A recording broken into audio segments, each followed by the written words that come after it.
Yes, good morning. Um, I'm very excited to be here with you and to see you all. Or that is, I can't see you, but you hopefully can see me. So be here in this online room with you. So yes, my name is Nikolai Seest, and we've been looking forward to welcoming you to this final event, which is final in that sense that we have been making videos over the last half year, but it's not final at all because it's hopefully also kickstarting online community. But we'll get back to that. So just very briefly, I run a social impact company, which is working with actually disseminating good and inspirational teaching practices.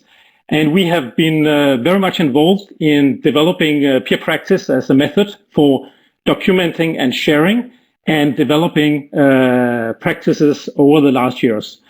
So in the next, 25 minutes or so, I will give you an introduction to the peer practice method. So what is it really? And why are we working with this? You will see some slides here next to me while I'm talking you through what we think it could be useful for you to know. And please feel free, as you already are doing. I can see there's a lot of things happening in the chat, so please feel free to ask questions. There will be abilities to ask questions after my presentation also. And finally, at the end of the presentation, we will show a peer practice video. I will come back to that. So let's get started. Oh, sorry.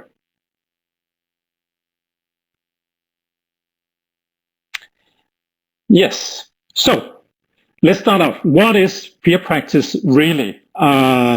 It's we can say it in short. It's a video ethnographic. Which sounds very very interesting to say it like that, but it's a video ethnographic method designed to help teachers document and share their teaching practices. So what does this mean? It means that, first of all, it has been developed and tested with hundreds of teachers in Denmark and Greenland since 2016. So we've been working on it for 4 years now. And just lately, the last half year, we've been expanding the territory. So it's including language teachers from adult teaching, adult education from Cyprus, Denmark, Germany, and Romania, and hopefully after today, also from a lot of other countries who are present here today. And welcome to all of you. So nice to be here with you. So the video ethnographic method basically means that we go into the practice and document what is really happening in the classrooms or in the teaching situations with the students. And we try to give that authentic picture to other teachers, so we're sharing it openly.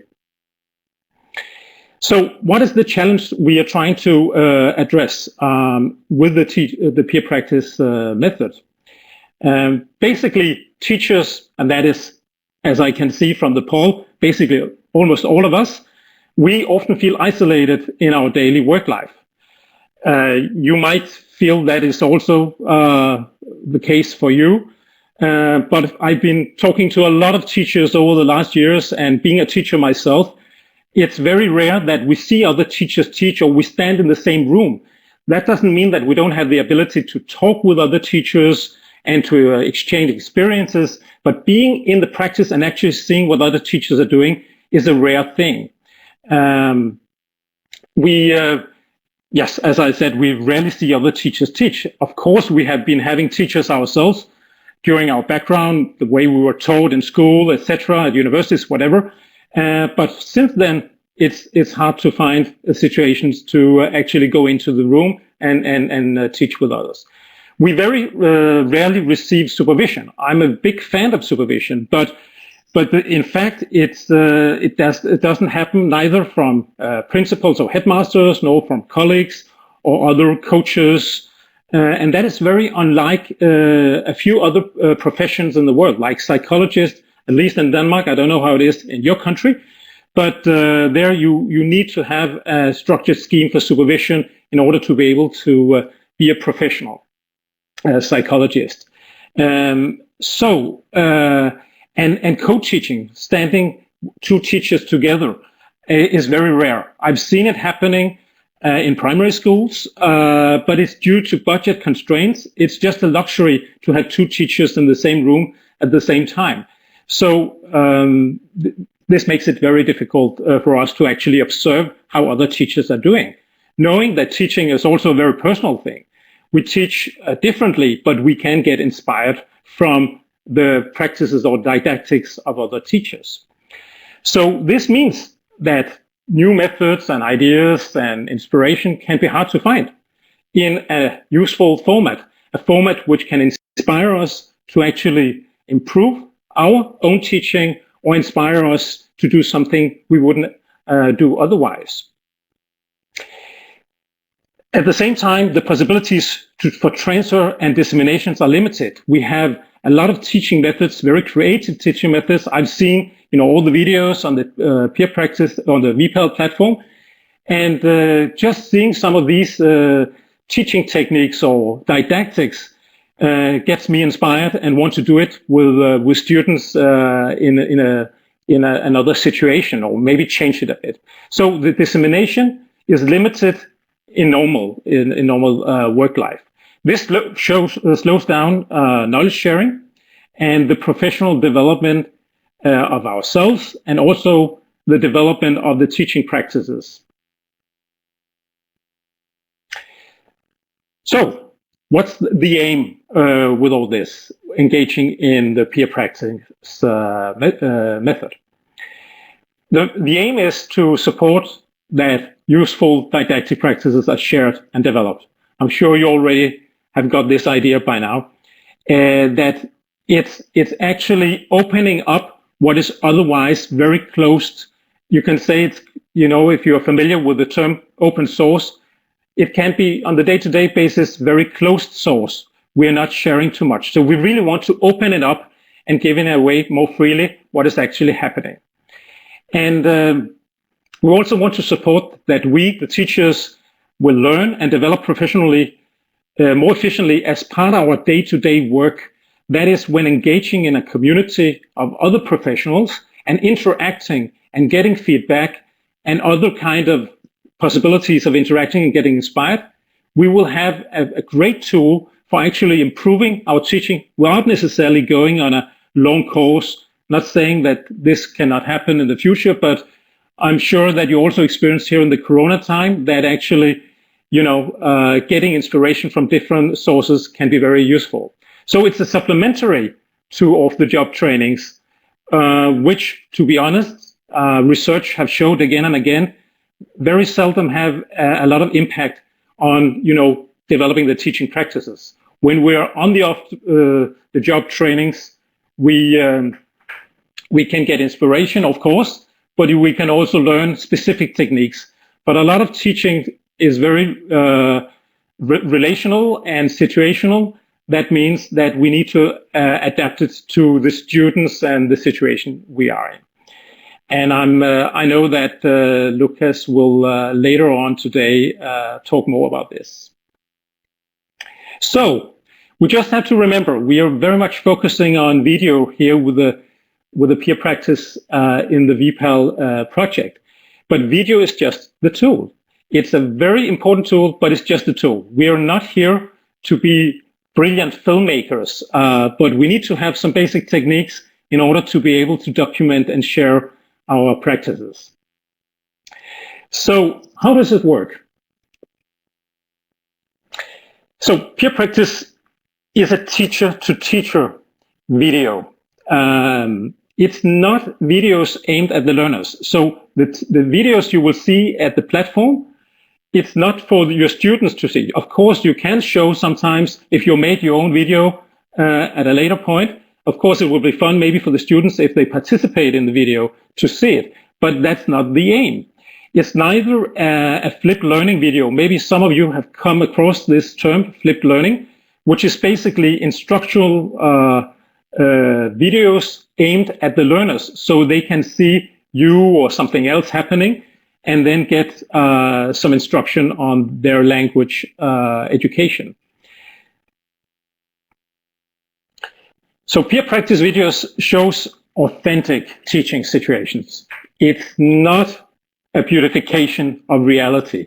We're not aiming for perfection, and that is, we are opening for seeing the reality of what is happening in the classrooms. It makes this much more interesting. I'm sure that you can follow me in this, that when you see something on YouTube or wherever you watch videos, that whenever you see something which is authentic, you have the real feel, and this is not only set up as a glorification or beautification of reality, it makes it much more interesting, especially for us as professionals.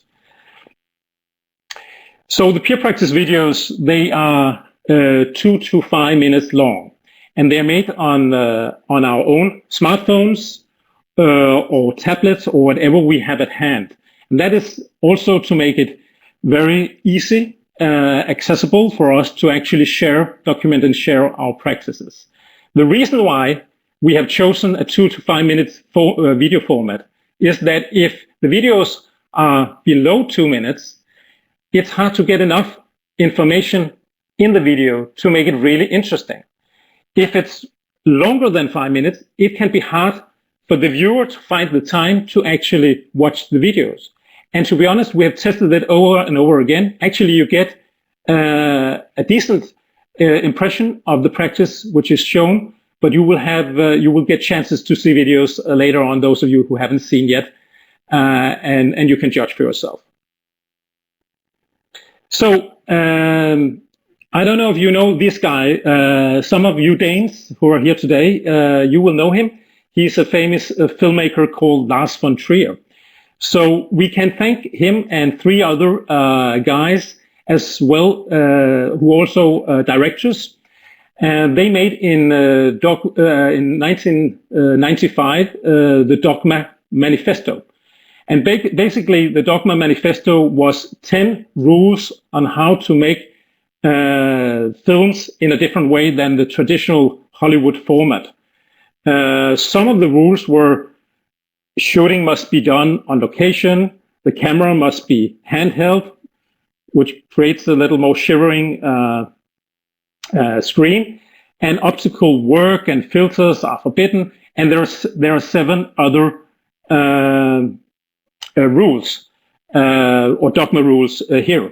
We have our own rules in the VPAL, like 2 to 5 minutes long, has to be made on the smartphones, etc. And we've been inspired from those guys. But also, of course, YouTube over the last 10, 15 years, all the videos we see there is, of course, a great source of inspiration. So in the VPAL project, we have designed, and also beforehand, we have designed peer practice as an action learning process in which teachers have been recording, reflecting, and interacting with peers. The action learning can be on a training course like we did in November in Vejle, Denmark. For some teachers, I believe we were around 20 there. But you can also do it with online trainings or small micro-learning bits like we put in the platform. So it should not be necessarily to be actually doing an offline training to make your own video. There's a lot of resources both here and elsewhere to help you doing that. I will not run through this in details, but this shows the peer practice spiral, which is just the iterative process of developing the videos and sharing the practice. So it goes from identification to documentation, and then we get some feedback or feed forward, you can say, to improve it. And then you share it. We share it openly, which can be very vulnerable. The first time we actually share some of our practice, is it good enough? What I'm doing here? But the more everybody's sharing, the more we see that we're on the line with everybody else, and we get so inspired from everybody else. And then on the top of that, and that's where the platform is very important, and you will get an introduction to that just after my presentation. That is our possibility of interacting, asking questions, coming with ideas to improvement, or just give nice feedback and applaud the people who share it.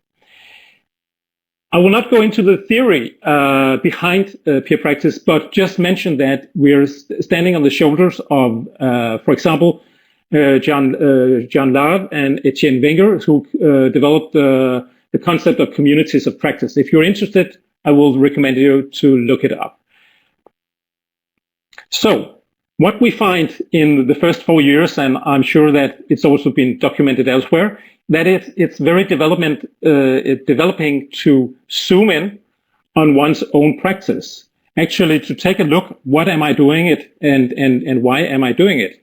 And also investigating it, reflecting, trying to understand, why did I choose this? And communicating by articulating my choices, my didactic choices. So this whole process is actually a very beneficial process for most of us. It's a luxury. We don't have the time. We're in the production mode every day, but this can really increase our awareness of our teaching practice. So also to see ourselves, the first times I saw myself on video, I didn't feel too comfortable with it, and still sometimes I'm there too. But I learn a lot from actually watching myself, and something you can change and something you cannot change, something you want to change. And you can also, of course, learn a lot from getting feedback from colleagues and interacting and getting their perspectives. Finally, seeing the practice of others and mirroring yourself in that is also very educative for us as language teachers. Well, I'm not a language teacher, but I'm a teacher. So the value lies both in the process of sharing, of documenting, and also in having the video and seeing other people's videos and getting comments on that. So peer practice is far from the only method using videos of teaching practices as a tool for development. You might know some of these different kind of methods. I've just brought you a list of some of those I'm familiar with. Martimeo, lesson study, which originally comes from Japan. Iris Connect, I believe it's a British method. My teaching partner, Teachstone, Americans. You might know other methods who are using videos as a tool for developing us as teachers. But peer practice differs from these in 3 ways. First of all, videos are produced with the aim to share and disseminate useful practices openly. So it's not only in a closed room where we're actually analyzing it with a coach or a mentor, but we are from the very beginning creating these videos for the greater good. They are in a short and an easily accessible video format. As I told you before, keep it short, 2 to 5 minutes long. And colleagues, it can be your own colleagues or people you don't know yet, are involved in giving feedback and feed forward. It's not only a certified coach who's doing it. And okay, there was a 4th one here. It also focuses on the developing of a community of practice, that we have a pool of inspiration and peers we can actually tap into, both by watching the videos and interacting around watching the videos. So where's the focus in peer practice? The focus is on the practice. It's not on assessing the teacher. On the contrary, this is not a tool for controlling or assessing teachers. And this is very important to remember. We want to have a developmental focus, not assessment focus on this.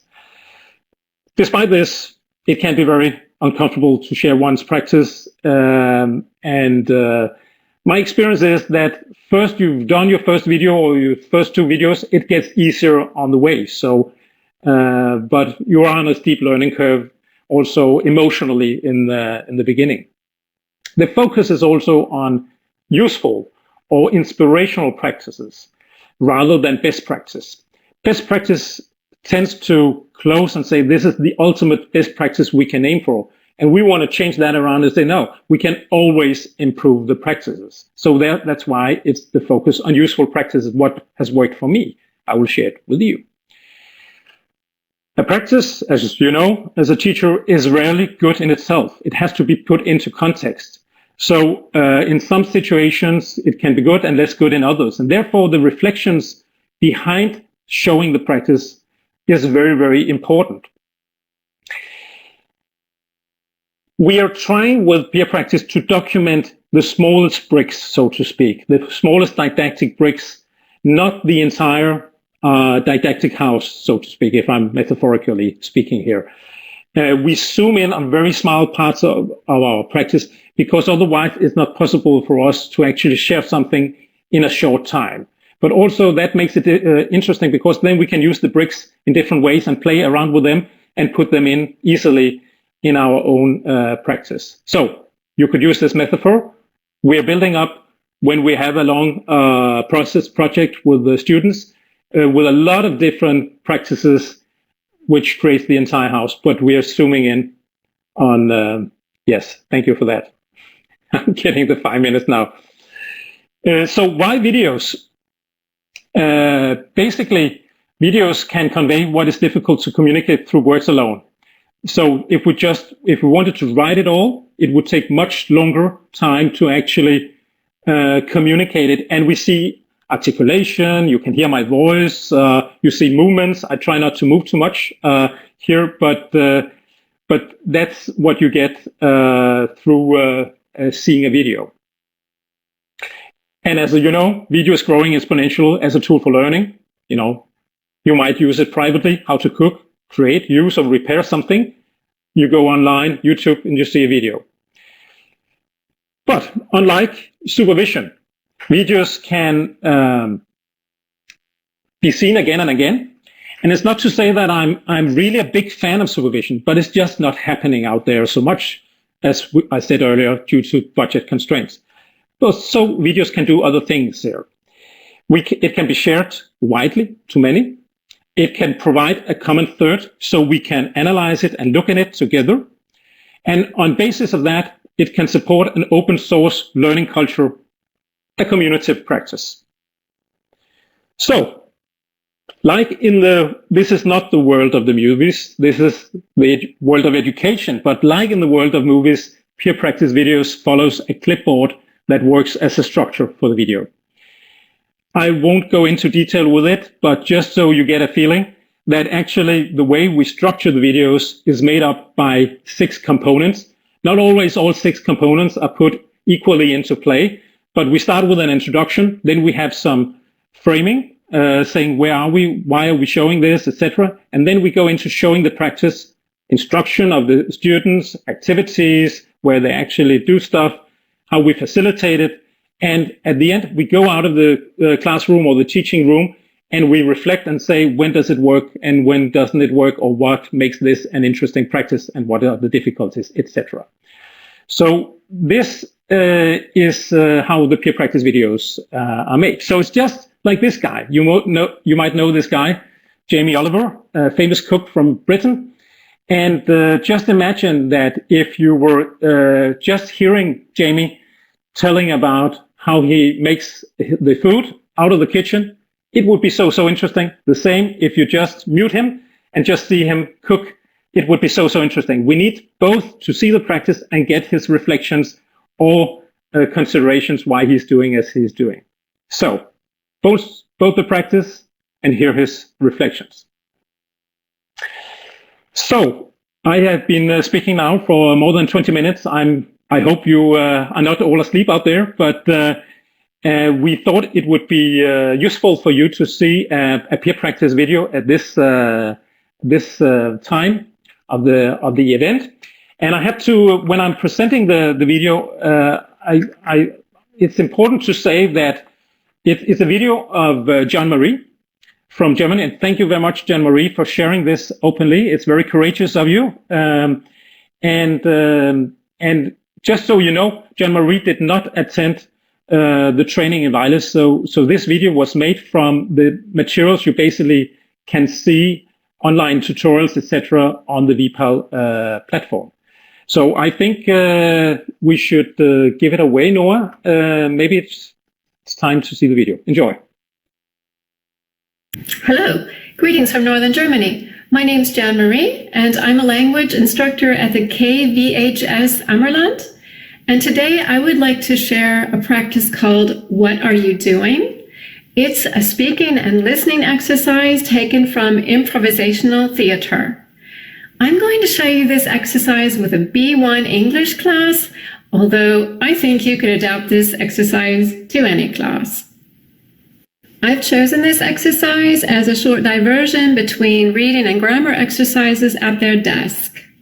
Preceding this exercise, we've had information on the grammar of present continuous, as well as the vocabulary of activities.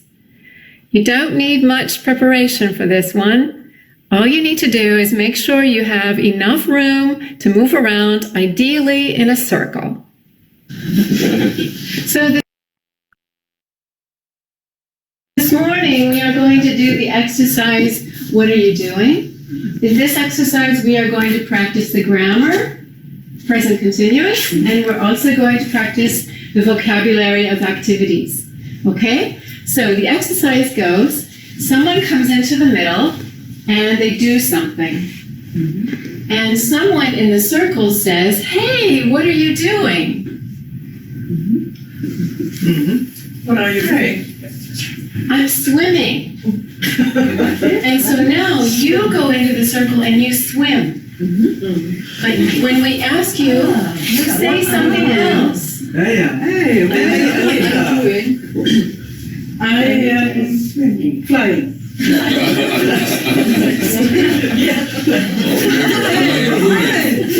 What are you doing? I'm eating chips. What are you doing? Yeah. I'm drinking soft drinks. Oh, that's What are you doing, Linda? I'm looking in the sky. What are you doing, Jürgen? I'm reading.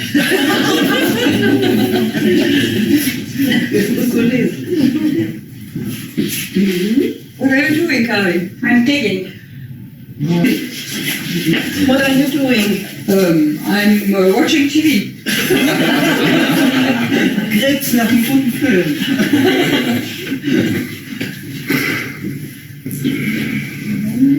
Linda, what are you doing? I'm riding a horse. This exercise can benefit learners in that it's a refreshing and fun way to practice the skills of speaking and listening. I find that the simple repetition of the targeted language here, in this case, the English present continuous, helps the learners to acquire the natural rhythm of the language in its correct form. Possible challenges in this exercise are that people might get confused when they step into the circle and need to say something different than they are actually doing. In those cases, I just might intervene, step into the circle myself, and show them again how it should be done. I hope you enjoy this exercise. I hope you find it useful, and good luck. Bye.